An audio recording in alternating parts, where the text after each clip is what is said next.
shirkan looga hadlayo siyaasadda tamarta dalka yeelan doonto kaas oo u dhaxeeya dhammaan wasaaradda tamarta iyo kheyraadka biyaha dowladda federaalka Soomaaliya iyo kuwa maamul goboleedyada dalka oo soconayo ku dhawaad 4 maalin ayaa maanta ka furmay magaalada Baydhabo. Waxaa daahfurka shirkan goobjoog ka ahaa madaxweynaha Koonfur Galbeed Soomaaliya, gudoomiyaha baarlamaanka, xubno ka kala socda labada aqal ee baarlamaanka Soomaaliya, wasiiro, madaxda wasaaradda tamarta iyo kheyraadka biyaha dowladda dhexe, kuwa maamul goboleedyada iyo marti sharaf kale. Wasiirka wasaaradda tamarta iyo kheyraadka biyaha dowlad goboleedka Koonfur Galbeed Soomaaliya, Iimaan Cabdi Maxamed, oo ka hadlayay afka dhammaan wasaaradaha tamarta iyo kheyraadka maamul goboleedyada dalka ayaa ka hadlay shirkan.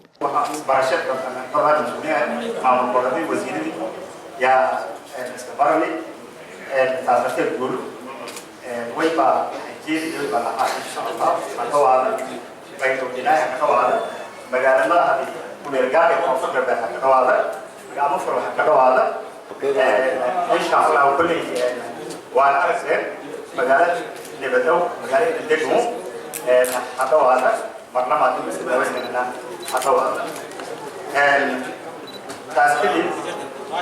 way baa mahadnaqay wasiirada federaalka tamarta kheyraadka barnaamij وإيه يعني شايفي صارت تظهر مدينة إيه ومعمول قبلات الفضلاء وهم إيه دي أنا كمان أنا ويبقى استعجل ويبقى ورشاقين أو صحيح الفضلاء وزارة الدنيا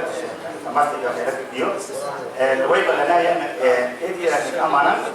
Fawziyo Maxamed Sheekh wasiirada tamarta iyo kheyraadka dowladda federaalka Soomaaliya ayaa ka hadashay madashan ay isugu yimaadeen Baydhabo. baahida deegaanka kasta uu qabo dokumentiga in oo ila hor yaalo inaad ku dartiin waa siyaasadda qaranka dalka oo dhan ma ahan dowlad goboleed gooni ma ahan meel gooni waa siyaasadda dalka oo dhan oo annaga oo dhan mas'uuliyadda in saaran tahay taas waxay ahayd in aan idin sheego shirkan maanta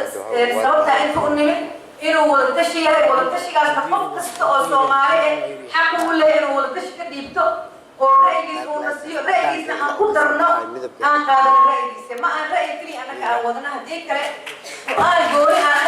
madaxweynaha Koonfur Galbeed Soomaaliya Cabdicasiis Xasan Maxamed Laftigarin oo furay shirka ayaa sheegay in wasaaradda biyaha iyo korontada ay tahay wasaarad laf dhawr u ah ummadda Soomaaliyeed ama korontada ha noqoto hal maalinna wax firaaq ama dhadin hal maalin sidii systemka uu burburay iyo koritaanka dowladnimada ay soo koraysay intaba way la socdeen hal maalinna lama waayo koronto hal maalinna lama waayo biyo intaba ayaga u taagnaa oo ka shaqeynaya wax looga kara ma aha saxna ma aha ayaga oo joogo oo awoodo oo ku filan in shirkado kale oo ajnabi ama banaanka laga keenay ay soo galaan dowladda inay maamusho siyaasadda iyo sharciga leedahay laakiin fulinta iyo shaqada shirkadaha private in la gubaabiyo la dhiirigeliyo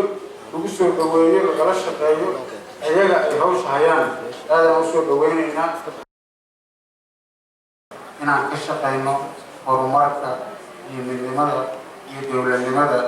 iyo wadajirka ummadda Soomaaliyeed insha Allah shirkina waa noo furan yahay aad iyo aad u mahadsantihiin. Waa shirkii ugu horeeyay oo looga hadlo biyaha iyo tamarta uu ka furmo magaalada Baydhabo waxaana muddada 4 maalin uu socdo shirkan lagu falanqeyn doonaa siyaasadda tamarta dalka yeelan doonto gabagabadiina laga soo saari doono war murtiyeed. Shukri Ismaaciil Axmed, RTN, Baydhabo.